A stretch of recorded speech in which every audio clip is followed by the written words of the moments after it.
जोहार दोस्तों, आप सभी को फिर से एक बार जोहार एग्जाम में स्वागत है। सब लोग कैसे हैं? मेरे ख्याल से अच्छे होंगे, अच्छे से अपना प्रिपरेशन कर रहे होंगे। दोस्तों आज मैं फिर से आप लोग को सोशोलॉजी का इंपॉर्टेंट क्वेश्चन लेके आया हूँ, जो कि दोस्तों 50 इंपॉर्टेंट MCQ रहने वाला है, जो कि आप लोग आगामी आने वाले झारखंड महिला सुपरवाइजर की एग्जामिनेशन में आप लोग के यहाँ से प्रश्न देखने को मिलने वाला है। ठीक है। और दोस्तों आज हम लोग यूनिट 22 देखने वाले हैं। हम लोग टोटल 1 से लेके 21 यूनिट हम लोग कर चुके हैं। उसको आप लोग नहीं देखे हैं तो उसका प्लेलिस्ट बना दिया गया है, आप लोग उसको जाके देखिए, या फिर इस वीडियो का डिस्क्रिप्शन में लिंक दे देंगे, वहाँ से आप लोग जाके देख सकते हैं और अपने एग्ज़ाम को मजबूत कर सकते हैं। और जो आप लोग का सपना है, गोल है, ड्रीम है, उसको आप लोग साकार कर सकते हैं। और अभी तक आप लोग जोहार एग्ज़ाम को सब्सक्राइब नहीं कर लिए होंगे तो सब्सक्राइब कर लीजिएगा, ताकि आप लोग का जब भी इसी प्रकार का वीडियो अपलोड होगा तो आप लोग सबसे पहले नोटिफिकेशन मिलेगा। और झारखंड या फिर भारत के किसी भी गवर्नमेंट एग्जामिनेशन का आप लोग पल पल यहाँ पे अपडेट आप लोग को दिया जाता है। ठीक है, तो आप लोग सब्सक्राइब करना भूलिएगा नहीं, और इस वीडियो को ज़्यादा से ज़्यादा शेयर कीजिएगा, ताकि जितने भी तैयारी करने वाले कैंडिडेट होंगे सभी के पास वीडियो पहुँच सभी लोग इसका फ़ायदा उठा सकें। तो आप लोग से रिक्वेस्ट है, आप लोग को फॉरवर्ड कर दीजिएगा इस वीडियो को। और 50 क्वेश्चन आप लोग कितना सही होता है उसको आप लोग लास्ट में कमेंट करके बता दीजिएगा। ठीक है। और अभी फटाफट आप लोग कॉपी पेन निकालिए और 50 तक नंबरिंग कीजिए। ठीक है। और जैसे ही हम क्वेश्चन पढ़ेंगे तो फटाफट आप लोग पढ़ना है, उसके बाद टिक लगा लेना है कि आपका कौन सा आप लगाएं। उसके बाद हम जब आंसर बताएंगे तभी आप लोग मिला लेना है और लास्ट में उसी तरह काउंट करके बता देना है। ठीक है। तो आप लोग समझ में आ गया कैसे करना नहीं करना है। तो चलिए नेक्स्ट क्वेश्चन की ओर। नेक्स्ट क्वेश्चन बोल रहे हैं, पहला क्वेश्चन देखिए, माल्थस का जनसंख्या वृद्धि सिद्धांत किस पर आधारित है?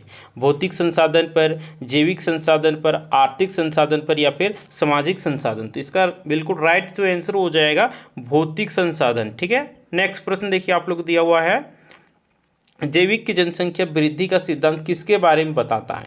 सांस्कृतिक विकास, प्राकृतिक संसाधन, जन्म और मृत्यु दर, या फिर आर्थिक विकास? तो इसका जो राइट आंसर आप लोग क्या हो जाएगा सेकेंड नंबर क्वेश्चन का सी नंबर ऑप्शन, यानी कि जन्म और मृत्यु दर। राइट, सी नंबर ऑप्शन जो होगा बिल्कुल सही आंसर हो जाएगा। हम लोग नेक्स्ट प्रश्न की ओर बढ़ते हैं। तो नेक्स्ट प्रश्न देखिए आप लोग दिया हुआ है, जनसांख्यिकीय परिवर्तन सिद्धांत के कितने चरण होते हैं? 2 चरण होते हैं, 3 चरण होते हैं, कि 4 चरण होते हैं, कि 5 चरण होते हैं? तो इसका जो राइट आंसर हो जाएगा 3 चरण, जो कि सी नंबर ऑप्शन बिल्कुल सही आंसर। नेक्स्ट प्रश्न की ओर हम लोग बढ़ते हैं। तो दोस्तों देखिए थर्ड नंबर का ऑप्शन हो जाएगा सी नंबर, यानी कि 4। बिल्कुल सी नंबर ऑप्शन बिल्कुल सही आंसर हो जाएगा 4। जनसंख्या परिवर्तन सिद्धांत के कितने चरण होते हैं? तो ये 4 चरण होते हैं। राइट। नेक्स्ट प्रश्न देखिए आप लोग को दिया हुआ है, क्या किस जनसंख्या संरचना में पुरुषों की संख्या महिलाओं से अधिक होती है? विकासशील देश में, विकसित देश में, सभी देशों में, या फिर किसी भी देश में नहीं? तो इसका जो राइट आंसर हो जाएगा विकसित देश में। ठीक है, बताइए कमेंट करके, भारत विकसित देश है कि विकासशील देश है?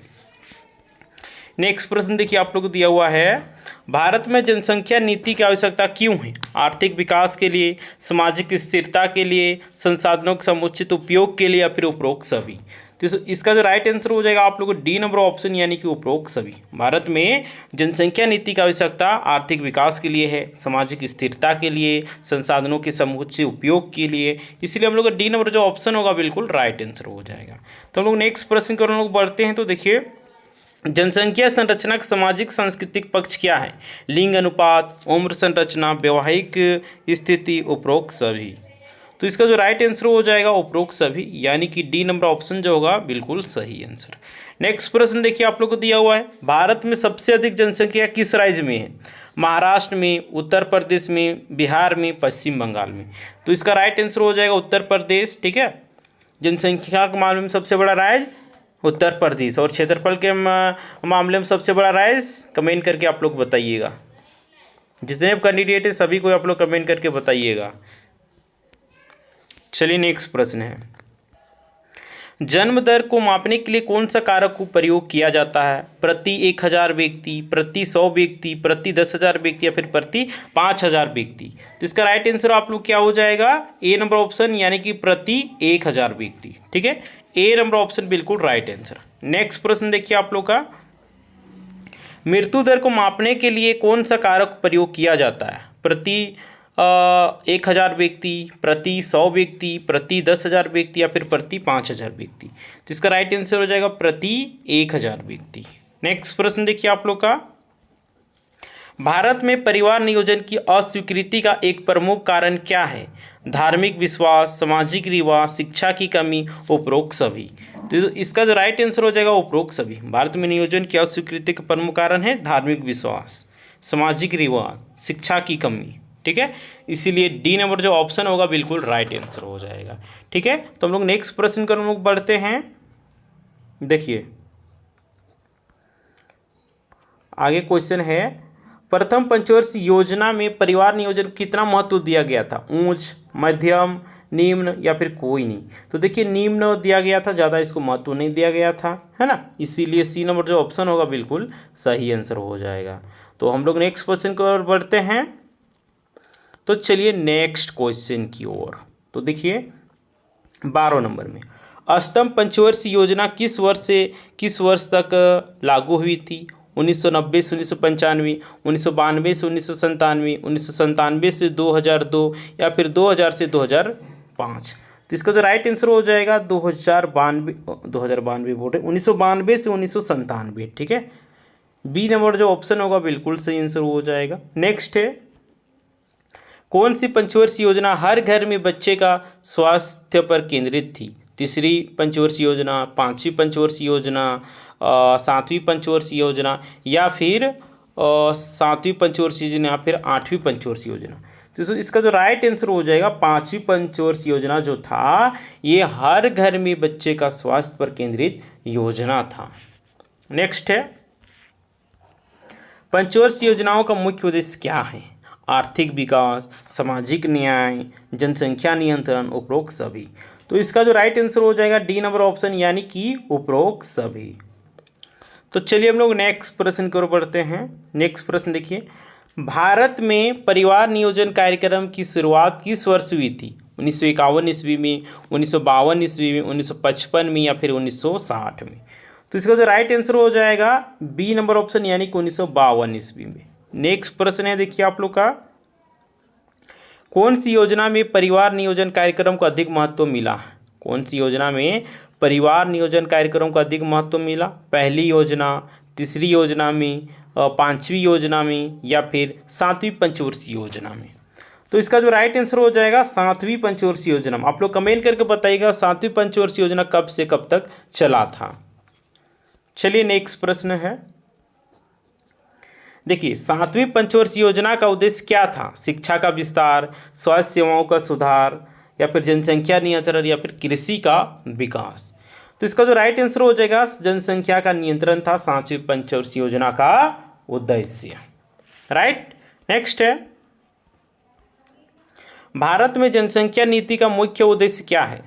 जनसंख्या वृद्धि को नियंत्रित करना, आर्थिक विकास को बढ़ावा देना, सामाजिक स्थिरता प्राप्त करना या फिर सभी? तो भारत में जनसंख्या नीति का प्रमुख उद्देश्य था ये जनसंख्या वृद्धि को नियंत्रित करना था, आर्थिक विकास को बढ़ावा देना था और सामाजिक स्थिरता जो था उसको प्राप्त करना था। राइट, इसलिए हम लोग डी नंबर जो ऑप्शन होगा बिल्कुल राइट आंसर हो जाएगा। तो हम लोग नेक्स्ट प्रश्न की ओर बढ़ते हैं।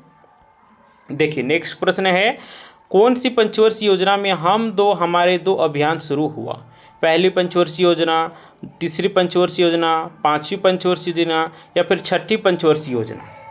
इसका जो राइट आंसर हो जाएगा छठी पंचवर्षीय योजना। ठीक है, नेक्स्ट प्रश्न है देखिए आप लोग को दिया हुआ है, अष्टम पंचवर्षीय योजना में परिवार नियोजन के कौन से कार्यक्रम पर जोर दिया गया था? बाल विवाह रोकथाम या फिर महिला शिक्षा या फिर शहरी स्वास्थ्य सेवाएं या फिर ग्रामीण स्वास्थ्य सेवाएं? तो इसका राइट आंसर हो जाएगा ग्रामीण स्वास्थ्य सेवाएं। ठीक है, आठवां पंचवर्षीय योजना में इसी का किया गया था। ठीक है, नेक्स्ट प्रश्न देखिए आप लोग का, जनसंख्या शिक्षा का मुख्य उद्देश्य क्या है? जनसंख्या वृद्धि को रोकना, सामाजिक जागरूकता बढ़ाना, स्वास्थ्य सेवाओं को सुधार या फिर उपरोक्त सभी? तो इसका जो राइट आंसर हो जाएगा डी नंबर ऑप्शन यानी कि उपरोक्त सभी। नेक्स्ट प्रश्न देखिए आप लोग को दिया हुआ है, जनसंख्या शिक्षा के माध्यम से क्या हो सकती है? स्कूल और कॉलेज, सामुदायिक केंद्र, मीडिया या फिर उपरोक्त सभी? तो इसका जो राइट आंसर हो जाएगा डी नंबर ऑप्शन यानी कि उपरोक्त सभी। ये सभी हो जाएगा, स्कूल, कॉलेज, सामुदायिक केंद्र, मीडिया। चलिए नेक्स्ट प्रश्न आप लोग का देखिए, जनसंख्या शिक्षा की अवधारणा कब विकसित हुई? 1960 के दशक में, 1970 के दशक में, 1980 के दशक में, 1990 के दशक में। तो इसका जो राइट आंसर हो जाएगा बी नंबर, यानी कि 1970 के दशक में। चलिए नेक्स्ट प्रश्न है आप लोग का, देखिए जनसंख्या शिक्षा का प्रमुख पक्ष क्या है? सामाजिक जागरूकता, स्वास्थ्य सेवाएं, आर्थिक विकास, शिक्षा प्रणाली। तो जनसंख्या शिक्षा का प्रमुख पक्ष है ये आप लोग का सामाजिक जागरूकता। चलिए नेक्स्ट प्रश्न आप लोग देख लीजिए, देखिए जनसंख्या शिक्षा के साधन क्या है? पाठ्य पुस्तकी, कार्यशालाएं, सत्र और सम्मेलन, उपरोक्त सभी। तो इसका जो राइट आंसर हो जाएगा उपरोक्त सभी, यानी कि आप लोग का डी नंबर ऑप्शन बिल्कुल सही आंसर हो जाएगा। जनसंख्या शिक्षा के साधन पाठ्य पुस्तक हो जाएगा, कार्यशालाएं हो जाएगा, सत्र और सम्मेलन। ठीक है, डी नंबर जो ऑप्शन होगा बिल्कुल राइट आंसर हो जाएगा। तो हम लोग नेक्स्ट प्रश्न की ओर बढ़ते हैं।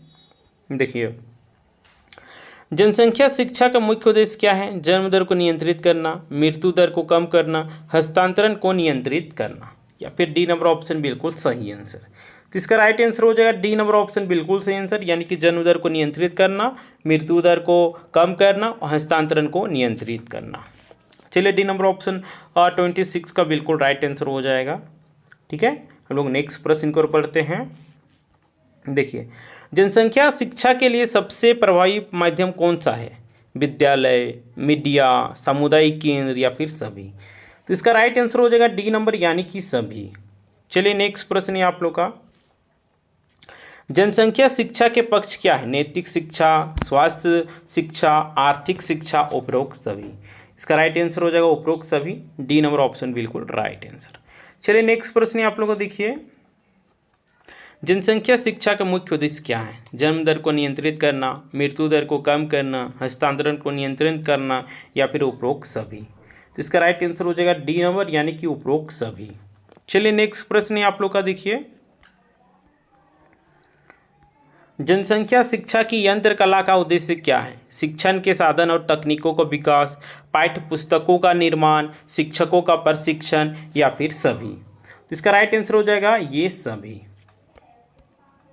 चलिए 31 नंबर प्रश्न की ओर देखिए दोस्तों, अगला प्रश्न जानने से पहले देखिए दोस्तों, जवाहर एग्जाम टीम के द्वारा दोस्तों आप लोग को नोट्स तैयार किया गया, जो कि दोस्तों आप लोग मोस्ट इंपॉर्टेंट रहने वाला है। ठीक है, और दोस्तों ये नोट्स आप लोग आगामी आने वाले झारखंड महिला सुपरवाइजर में एग्जामिनेशन में दोस्तों आप लोग का यहीं से 100% प्रश्न आप लोग को आने वाला है। ठीक है, क्यों आने वाला है तो इसके भी बारे आप लोग जान लीजिए। तो जेसीसी द्वारा दोस्तों, यानी कि झारखंड कर्मचारी चयन आयोग द्वारा दोस्तों जो भी सिलेबस दिया गया, सभी सिलेबसों को बारीकियों से एक एक टॉपिक को गहन अध्ययन करके दोस्तों इस सिलेबस में आप लोग को शामिल किया गया, इस नोट्स में शामिल किया गया है। तो निश्चित ही रूप से दोस्तों आप लोग को यहाँ से प्रश्न देखने को मिलेगा, क्योंकि किसी भी एग्जामिनेशन को आप लोग करेक्ट करना है तो उसको आप लोग को सिलेबस को अच्छे तरीके से पढ़ने की आवश्यकता है, तभी होगा। और सही स्टडी मटेरियल बहुत बड़ा इंपॉर्टेंट अदा करता है, क्योंकि तैयारी तो सभी लोग करते हैं। आप लोग को हर बार और हर वीडियो में ये बात को बताते हैं कि तैयारी सभी लोग करते हैं, तो क्या सिलेक्शन सभी को हो पाता है? नहीं हो पाता है।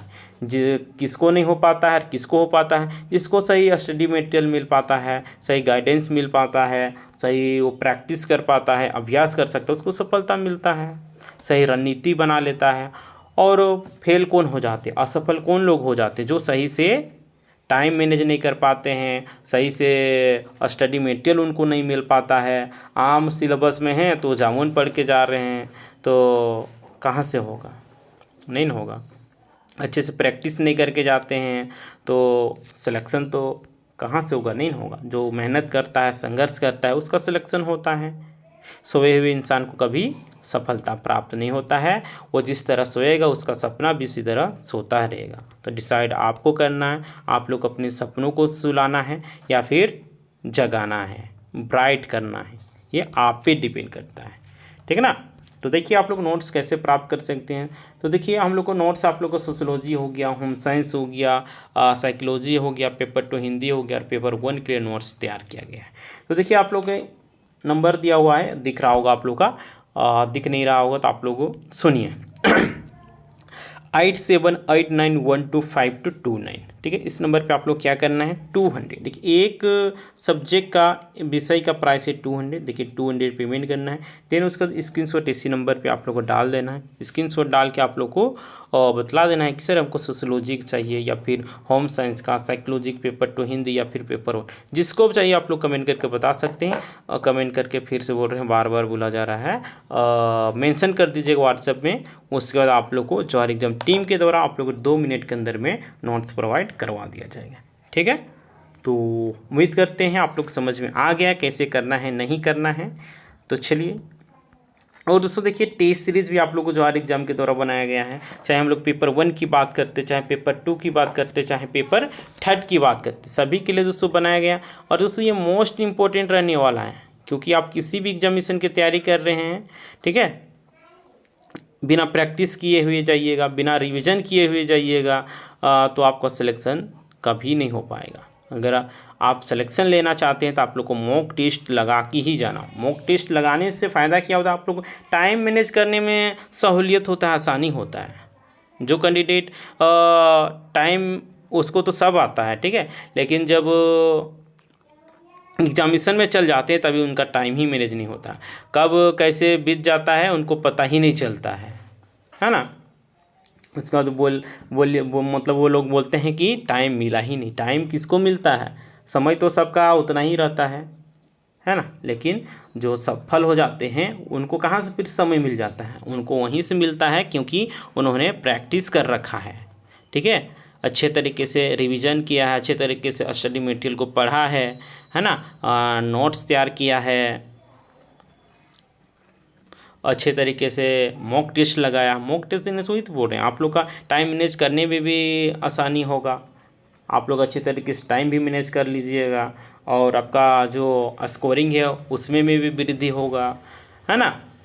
और क्या आप लोग जो एग्जामिनेशन में गलती करने वाले हो वो आप लोग घर में ही गलती कर लीजिएगा, और गलती खुद का पहचानना ही सबसे बड़ा सफलता होता है, इस बात को आप लोग जानना होगा, ठीक है। तो अगर आप लोग का सपना है, ड्रीम है, गोल है झारखंड महिला सुपरवाइजर में एक सीट पक्का करना है, तो ये जो आप लोग का नोट्स है, टेस्ट सीरीज है, ये आप लोग के लिए रामबाण साबित होने वाला है, ठीक है। तो देखिए आप लोग को कैसे प्राप्त करना नहीं करना उसके बारे में भी आप लोग जान लीजिए। तो देखिए दिया हुआ है आप लोग का नंबर, ठीक है, 8789125229। इस नंबर पे आप लोग क्या करना है 200 पेमेंट करना है। देन उसके बाद स्क्रीनशॉट आप लोग इसी नंबर पे व्हाट्सअप नंबर में डाल देना। व्हाट्सअप नंबर में डाल के आप लोग को बतला देना है कि आपको किस पेपर का चाहिए, ठीक है, और एक पेपर का प्राइस है आप लोग का 200, ठीक है। उसके बाद आप लोग जौहर एग्जाम टीम के द्वारा आप लोग ग्रुप में ऐड कर दिया जाएगा, टेलीग्राम ग्रुप में। उसके बाद आप लोग वहाँ से अपना मॉक टेस्ट दे सकते हैं, ठीक है ना। तो उम्मीद करते हैं ये आप लोग को समझ में आ गया हो कैसे करना है नहीं करना है ना। तो चलिए हम लोग फटाफट नेक्स्ट क्वेश्चन को बढ़ते हैं। देखिए हस्तांतरण के कारकों में कौन सा एक प्रमुख कारक है, आर्थिक कारक, सामाजिक कारण, राजनीतिक कारण, उपरोक्त सभी। तो इसका जो राइट आंसर हो जाएगा उपरोक्त सभी, यानी कि आर्थिक कारण, सामाजिक कारण, राजनीतिक कारण। तो चलिए हम लोग नेक्स्ट प्रश्न को हम लोग बढ़ते हैं। तो देखिए भारत में हस्तांतरण के प्रमुख कारण क्या है, रोजगार की तलाश, शिक्षा, विवाह, डी में दिया हुआ है सभी। तो देखिए भारत में हस्तांतरण के प्रमुख कारण है, देखिए रोजगार की तलाश में लोग यहाँ से एक प्रदेश से दूसरे प्रदेश चल जाते हैं, यहाँ तक कि विदेश भी चले जाते हैं, शिक्षा के लिए भी चल जाते हैं गांव में, या फिर बहुत सारे स्टेट में गुणवत्तापूर्ण शिक्षा नहीं मिल पाता, वही शिक्षा को प्राप्त करने के लिए वो चले जाते हैं, है ना। विवाह करने के लिए भी दूसरा राज्य चल जाते हैं, इसलिए डी नंबर ऑप्शन बिल्कुल राइट है। चलिए नेक्स्ट प्रश्न हम लोग देखिए, जनसंख्या वृद्धि को नियंत्रित करने का सबसे प्रभावी तरीका क्या है, शिक्षा का विस्तार, स्वास्थ्य सेवाओं का सुधार, आर्थिक विकास, उपरोक्त सभी। तो इस प्रश्न के आंसर हो जाएगा हम लोग का डी नंबर ऑप्शन बिल्कुल सही, यानी कि उपरोक्त सभी। तो चलिए नेक्स्ट प्रश्न को हम लोग बढ़ते हैं। नेक्स्ट प्रश्न देखिए दिया हुआ है, परिवार नियोजन के कार्यक्रमों का उद्देश्य क्या है, जन्म दर को नियंत्रित करना, मृत्यु दर को कम करना, जनसंख्या स्थिरता प्राप्त करना, या फिर उपरोक्त सभी। तो इसका राइट आंसर हो जाएगा उपरोक्त सभी, यानी कि जन्म दर को नियंत्रित करना, मृत्यु दर को कम करना, जनसंख्या स्थिरता प्राप्त करना, राइट। चलिए नेक्स्ट प्रश्न, भारत में परिवार नियोजन की शुरुआत कब हुई थी? 1951 में, 1952 में, 1955 में या फिर 1960 में? तो इसका जो राइट आंसर हो जाएगा आप लोग को क्या हो जाएगा? बी नंबर ऑप्शन, यानी कि 1952 ईस्वी में परिवार नियोजन की शुरुआत हुई थी। नेक्स्ट है, भारत में परिवार नियोजन कार्यक्रम की अस्वीकृति का एक प्रमुख कारण क्या है? धार्मिक विश्वास, सामाजिक रिवाज, शिक्षा की कमी, उपरोक्त सभी। देखिए रिपीटेड क्वेश्चन है, ये सभी हो जाएगा इसका बिल्कुल right answer. D number option 36 का बिल्कुल सही। चलिए नेक्स्ट प्रश्न है, आप लोग देखिए, जनसंख्या नीति का प्रमुख लक्ष्य क्या है? जनसंख्या वृद्धि को नियंत्रित करना, आर्थिक विकास को बढ़ावा देना, सामाजिक स्थिरता प्राप्त करना। इसका राइट आंसर हो जाएगा डी नंबर ऑप्शन, ठीक है, सभी। चलिए नेक्स्ट प्रश्न है, फटाफट देखिए, परिवार नियोजन कार्यक्रमों में कौन सी तकनीक का उपयोग होता है? कंडोम, गर्भ निरोधक गोलियां, नसबंदी, उपरोक्त सभी। तो इसका राइट आंसर हो जाएगा आप लोग का डी नंबर ऑप्शन, यानी कि ये सभी।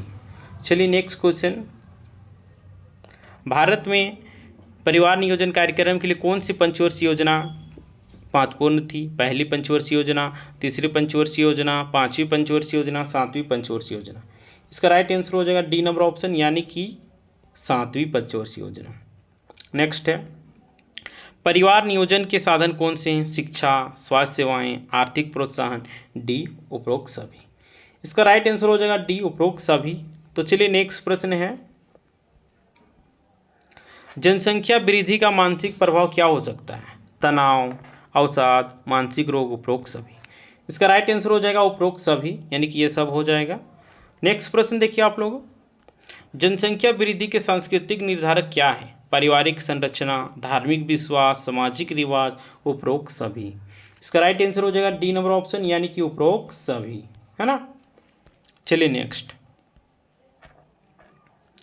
जनसंख्या वृद्धि के आर्थिक निर्धारक क्या है? रोजगार की कमी, गरीबी, संसाधनों की कमी, उपरोक्त सभी। इसका राइट आंसर हो जाएगा डी नंबर ऑप्शन, यानी कि ये सभी, ठीक है, डी नंबर ऑप्शन बिल्कुल सही आंसर। चलिए नेक्स्ट प्रश्न देखिए आप लोग, भारत में जनसंख्या नीति का मुख्य उद्देश्य क्या है? जनसंख्या वृद्धि को नियंत्रित करना, आर्थिक विकास को बढ़ावा देना, सामाजिक स्थिरता प्राप्त करना, डी सभी। इसका राइट आंसर हो जाएगा डी सभी।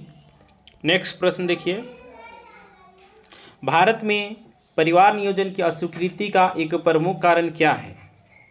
धार्मिक विश्वास, या फिर सामाजिक रिवाज, या फिर शिक्षा की कमी। तो इसका जो राइट आंसर हो जाएगा, और ये भी रिपीटेड क्वेश्चन है, तो डी नंबर ऑप्शन आप लोग को बिल्कुल सही आंसर हो जाएगा। नेक्स्ट प्रश्न देखिए, किस पंचवर्षीय योजना में हम दो हमारे दो अभियान शुरू हुआ था? बताइए, इसका भी रिपीटेड क्वेश्चन है, छठा पंचवर्षीय योजना। नेक्स्ट प्रश्न देखिए, ये भी रिपीटेड है, अष्टम पंचवर्षीय योजना में परिवार नियोजन के कौन से कार्यक्रम पर जोर दिया गया? बाल विवाह रोकथाम, महिला शिक्षा, शहरी स्वास्थ्य, ग्रामीण स्वास्थ्य। इसका राइट आंसर हो जाएगा ग्रामीण स्वास्थ्य, ठीक है। नेक्स्ट प्रश्न देखिए, जनसंख्या शिक्षा का प्रमुख पक्ष क्या है? सामाजिक जागरूकता। नेक्स्ट है, जनसंख्या शिक्षा के साधन क्या है? पाठ्य पुस्तकें, कार्यशालाएं, सत्र और सम्मेलन, उपरोक्त सभी। इसका राइट आंसर हो जाएगा उपरोक्त सभी, डी नंबर ऑप्शन बिल्कुल राइट आंसर हो जाएगा। ये भी रिपीटेड क्वेश्चन है। नेक्स्ट देखिए, जनसंख्या शिक्षा की यंत्र कला का उद्देश्य क्या है? शिक्षण के साधन और तकनीकों का विकास, पाठ्य पुस्तकों का निर्माण, शिक्षकों का प्रशिक्षण, उपरोक्त सभी। तो इसका राइट आंसर हो जाएगा उपरोक्त सभी, यानी कि डी नंबर ऑप्शन बिल्कुल सही आंसर हो जाएगा, ठीक है। तो दोस्तों आज की क्लास हम लोग यहीं पे समाप्त होती है, और 50 क्वेश्चन आज रहेगा, जैसा कि आप सभी को वीडियो को फर्स्ट में ही बताए थे। तो ये क्लास आप लोग के लिए कैसा हो रहा है, दोस्तों हेल्पफुल हो रहा है कि नहीं हो रहा है, उसको आप लोग कमेंट करके बताइए। और ये क्लास आप लोग समझ में आता है कि नहीं आता है, उसको भी आप लोग जो भी आप लोग मन में एनी डाउट, कुछ भी प्रश्न होगा वो आप लोग बेहिचक बता सकते हैं, ठीक है। और जितने भी कैंडिडेट देखिएगा या फिर देख रहे होंगे, तो आप लोग एक कमेंट ज़रूर कीजिएगा, ताकि आप लोग का एक कमेंट से ही हमको एनर्जी मिलता है, और आप लोग के लिए और बेटर से बेटर कंटेंट लाने का प्रयास करेंगे, ताकि आप लोग जो ड्रीम है, गोल है, वो आप लोग को पूरा हो सके, ठीक है। और 50 में आप लोग कितना सही हुआ, प्रत्येक स्टूडेंट तो आप लोग कमेंट करना भूलिएगा ही नहीं, लेकिन आप लोग कब सुनिएगा, जागिए, ठीक है। आप लोग बताइए कितना सही हुआ। और इस वीडियो को ज़्यादा से ज़्यादा शेयर कीजिएगा ताकि जितने भी तैयारी करने वाले कैंडिडेट होंगे सभी के पास वीडियो पहुंच सके और सभी लोग इसका फ़ायदा उठा सकेगा। ठीक है ना। तो इस वीडियो को शेयर कर दीजिएगा और अभी तक इस चैनल में नए होंगे तो बोलेंगे जोहार एग्जाम सब्सक्राइब कर लेना है एंड बेल आइकन को प्रेस कर देना है ताकि जब भी इसी प्रकार का वीडियो अपलोड होगा तो आप लोग सबसे पहले नोटिफिकेशन मिल सकेगा। तो ठीक है दोस्तों, फिर मिलते हैं नेक्स्ट वीडियो में, तब तक के लिए टाटा बाय बाय जोहार।